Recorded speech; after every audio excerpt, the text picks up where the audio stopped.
Hello everyone, जय हिंद। Welcome to Samarth classes. मैं सीके आप सभी का क्या करती हूँ, स्वागत करती हूँ। धन्यवाद मुझसे जुड़े रहने के लिए। चलिए टॉपिक पे आते हैं हम लोग। हमारा आज का टॉपिक है व्यक्तित्व। वैसे तो सिद्धांत देखकर आप सब समझ गए, आप सब जानते हैं, और क्योंकि ये रिवीजन हो रहा है तो आई डोंट थिंक इतनी आपको समस्या आनी चाहिए। चलिए व्यक्तित्व के सिद्धांतों के बारे में हम लोग डिस्कस कर रहे हैं। इस श्रेणी में आपका पहला सिद्धांत है कौन सा? मनोविश्लेषणात्मक सिद्धांत, जो किसने दिया था? सिगमंड फ्राइड ने दिया था। किसने दिया था? सिगमंड फ्राइड ने दिया था। ये मनोविज्ञानी ही थे और इन्होंने ये सिद्धांत आपका दिया है, मनोविश्लेषण सिद्धांत। उसके बाद है नव मनोविश्लेषण। लेकिन मनोविश्लेषण का नया सिद्धांत किसने दिए हैं? तो वो दिए हैं यूंग, एडलर, बार्नी और इरिक फॉर्म ने। किसने दिए हैं? यूंग, एडलर, बार्निंग और इरिक फॉर्म ने। उसके बाद अगला सिद्धांत आपका कौन सा है?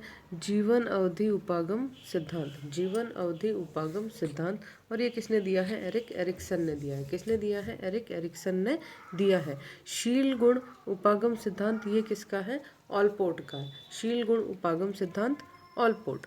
मानवतावादी उपागम सिद्धांत किसका है दोस्तों? मैस्लो का है। और ये सारे सिद्धांत जो है व्यक्तित्व से संबंधित है। किसने क्या सिद्धांत दिया है, हम क्या कर रहे हैं, सिर्फ उसी के बारे में एक क्विक रिवीजन कर रहे हैं। मनोविश्लेषण सिद्धांत सिगमंड फ्राइड, नव मनोविश्लेषण यूंग, एडलर, बार्नी और एरिक फॉर्म। यूंग का जिक्र बहुत ज़्यादा आता है। जीवन अवधि उपागम एरिक एरिक्सन, शील गुण उपागम ऑलपोर्ट और कैटल। मानवतावादी मैस्लो, सामाजिक संज्ञानात्मक अल्बर्ट बांडूरा। ये भी आपको पता है, मैस्लो और अल्बर्ट बांडूरा ये दोनों भी कई बार एग्जाम में आपसे पूछे जा चुके हैं। अगर आपने पहले एग्जाम दिए हैं तो, अगर नहीं दिए हैं तो पिछले प्रश्नों को उठा के देख लीजिए, पिछले साल के पेपर्स को, आपको इन दोनों का नाम कहीं ना कहीं तो मिल ही जाएगा। उसके बाद है विश्लेषक सिद्धांत या प्रतिकारक सिद्धांत, और ये किसने दिया है? कैटल ने दिया है। किसने दिया है दोस्तों? कैटल ने दिया है। आत्म प्रत्यय व स्व प्रत्यय सिद्धांत। आत्म प्रत्यय व स्व प्रत्यय सिद्धांत, ये किसका है? कार्ल रोजर्स का है। हालांकि हम जो ये मैस्लो का मानवतावादी उपागम पढ़ते हैं, इसमें कार्ल रोजर्स का भी काफ़ी योगदान है, लेकिन इस उपागम को स्पेशली माना किसका जाता है? मैस्लो का ही माना जाता है। और कार्ल रोजर्स का कौन सा है? आत्म प्रत्यय स्व प्रत्यय सिद्धांत। उसके बाद है शारीरिक गठन का सिद्धांत, जो दिया था किसने? क्रैचमर और वेल्डन ने। किसने दिया था? क्रैचमर और वेल्डन ने। और अंत में है आपका कौन सा? व्यक्तित्व का मांग सिद्धांत, जो दिया है किसने? हेनरी और मूरे ने। तो ये है आपके इम्पॉर्टेंट सिद्धांत, जो किससे संबंधित है दोस्तों? ये संबंधित है सारे सिद्धांत किससे? व्यक्तित्व से संबंधित है। व्यक्तित्व से संबंधित है सारे सिद्धांत। मनोविश्लेषण सिद्धांत सिगमंड फ्राइड, नव मनोविश्लेषण सिद्धांत यूंग, एडलर, बनी, एरिक फॉर्म। जीवन अवधि उपागम एरिक एरिक्सन, शील गुण उपागम ऑलपोर्ट और कैटल। मानवतावादी मैस्लो, सामाजिक संज्ञानात्मक उपागम बांडूरा, प्रतिकारक कैटल, आत्म प्रत्यय कार्ल रोजर्स, शरीर गठन क्रैचमर और व्यक्तित्व की मांग सिद्धांत किसकी है? हेनरी और मूरे की है। किसकी है दोस्तों? हेनरी और मूरे की है। कौन सी? आपकी मांग सिद्धांत उपागम। ठीक है, चलो चलो गाइस आगे बढ़ते हैं हम लोग। इससे संबंधित एक दो प्रश्न हैं जो मैं चाहती हूँ कि आप लोग डिस्कस कर लो। प्रश्नावली व्यक्तित्व परीक्षण की कौन सी विधि है? तो प्रश्नावली व्यक्तित्व की कौन सी विधि है? यह है आपकी व्यक्तिगत विधि। कौन सी विधि है दोस्तों? व्यक्तिगत विधि। तो प्रश्नावली जो विधि है, प्रश्नावली व्यक्तिगत परीक्षण की जो विधि है वो कौन सी विधि है? व्यक्तिगत विधि। टीएटी परीक्षण की अगर हम बात करें तो टीएटी परीक्षण में कितने जो कार्ड थे? 30 थे, 40 थे, 20 थे या 10 थे? तो हम सबको पता है कि कितने कार्ड थे? 30 कार्ड थे। किसमें? टीएटी परीक्षण में। इसके अलावा एक सीएटी परीक्षण भी था, अगर आपको याद हो तो। वो कौन सी विधि थी? वो प्रक्षेपी विधि थी। कौन सी विधि थी दोस्तों? प्रक्षेपी विधि। प्रक्षेपी विधि। कौन सी?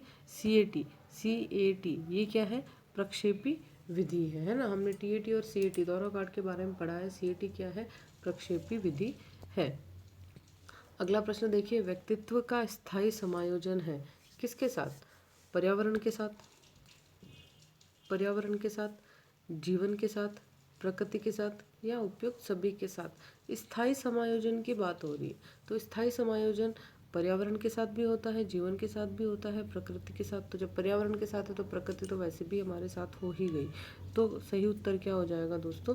उपयुक्त सभी जो है वो सही उत्तर हो जाएगा। अगला प्रश्न देखिए आप कि बालक के व्यक्तित्व को किस प्रकार का अधिगम जो है अधिक प्रभावित करता है। प्रयत्न व त्रुटि का अधिगम, अनुकरण अधिगम, अंतर्दृष्टि अधिगम या अनुदेशनात्मक अधिगम। तो यहाँ हमारा सही उत्तर क्या हो जाएगा, अनुदेशनात्मक अधिगम। तो ये कुछ अच्छे अच्छे प्रश्न हैं जो आपको क्या करने चाहिए, ध्यान में रखने चाहिए। इसके अलावा एक और प्रश्न मैं आपको देती हूँ। प्रश्न है कि लैटिन भाषा का पर्सोना का अर्थ क्या है। तो ये प्रश्न है हमारा, लैटिन भाषा का जो पर्सोना है, इस पर्सोना शब्द को देखते ही हम लोग क्या कहेंगे, हम लोग कहेंगे कि अगर पर्सोना शब्द इस्तेमाल हो रहा है इसका मतलब क्या है, पर्सनालिटी की बात हो रही है। बट बात पर्सनालिटी की नहीं हो रही है। पर्सोना का अर्थ क्या है, पर्सोना का अर्थ है मुखौटा। क्या है दोस्तों, मुखौटा। पर्सोना का अर्थ क्या है दोस्तों, मुखौटा जो है वो पर्सोना का सही अर्थ है। ब्रेल लिपि किसको पढ़ानी चाहिए, तो ब्रेल लिपि किसको पढ़ानी चाहिए, अंधे लोगों को पढ़ानी चाहिए। एकांत में विश्वास करने वाला व्यक्ति, किसमें, एकांत में।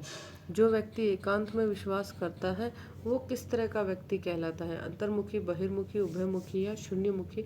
तो सही उत्तर क्या हो जाएगा हमारा, अंतर्मुखी। जो एकांत में विश्वास करेगा, जो एकांत में रहना पसंद करेगा, वो किस तरह का व्यक्ति है, अंतर्मुखी व्यक्तित्व का व्यक्ति है। ठीक है।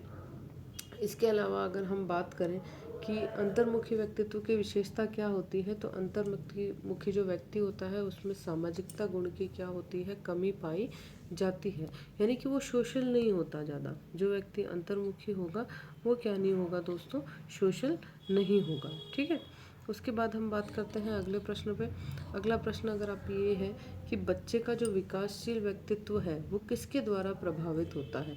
मैं आपको ऑप्शन देती हूँ। बच्चे का विकासशील व्यक्तित्व जो है वो किसके द्वारा प्रभावित होता है, ग्रंथियों के द्वारा, ग्रंथियों के द्वारा, परिवार के द्वारा, परिवार के द्वारा, विद्यालय में प्राप्त अनुभव के द्वारा, विद्यालय में प्राप्त अनुभव के द्वारा, या फिर ग्रंथियाँ परिवार और विद्यालय में प्राप्त अनुभव के द्वारा। तो हमें पता है कि व्यक्तित्व के व्यवहार को कौन प्रभावित करता है, परिवार भी करता है, वातावरण भी करता है, वंशानुक्रमण भी करता है। ये व्यक्तित्व में हमने पढ़े हैं। तो अगर हम वंशानुक्रमण की बात करें तो कहीं ना कहीं ग्रंथियों को हम लोग क्लिक करेंगे, और अगर हम वातावरण की बात करें तो हमें पता है कि उसमें परिवार और विद्यालय दोनों ही ऑप्शन आपके आ जाएंगे। उसके बाद एरिक्सन क्या कहते हैं। एरिक्सन के अनुसार आप व्यक्तित्व समायोजन नहीं कर सकते यदि आप अपने आप को नियंत्रित करने में असमर्थ है। नियंत्रित, अपने आप को नियंत्रित करने में क्या है, असमर्थ है। अगर ऐसा है कि आप अपने आप को नियंत्रित नहीं कर पा रहे हैं, व्यक्तिगत गुणों का मूल्यांकन नहीं कर पा रहे हैं, या कोई उत्तरदायित्व वहन करने में असमर्थ है, या फिर स्वयं एवं दूसरों पर विश्वास करते हैं, तो सही उत्तर क्या हो जाएगा। एरिक्सन ये कहते हैं कि व्यक्तित्व का समायोजन तब तक नहीं हो सकता जब तक आप खुद को नियंत्रित नहीं कर सकते। क्या नहीं कर सकते, खुद को नियंत्रित नहीं कर सकते। तो ये कुछ अच्छे अच्छे प्रश्न हैं जो आपके किससे जुड़े हुए हैं, व्यक्तित्व से जुड़े हुए हैं। I hope guys you like this video, and if you like this video please like करें, सब्सक्राइब करें और क्या करें, शेयर करें। अंत में आपसे यही बात कहनी होती है। वैसे नॉर्मली लोग पहले कह देते हैं, लेकिन मैं आपको अंत में कहती हूँ, अगर आपको सुननी है तो सुनो, माननी है तो मानो, अदरवाइज इट्स ओके, कोई बात नहीं। आपका समय इस वक्त ज़्यादा कीमती है, तो आप क्या करें, सिर्फ पढ़ाई करें। छोटे छोटे ऐसे ही वीडियो मैं आपके सामने लाती रहूँगी रिकैप के लिए, यानी कि फटाफट क्या करने के लिए दोस्तों, रिवीजन करने के लिए। अगर आप इसका स्क्रीनशॉट लेना चाहते हैं दोस्तों तो आप इसका स्क्रीनशॉट ले सकते हैं। ये रब नहीं हो पा रहा है, I don't know why, but आप अगर इसका स्क्रीनशॉट लेना चाहते हैं तो क्या कर सकते हैं, आप इसको साफ ले लीजिए। Thank you for watching this video and have a wonderful time ahead.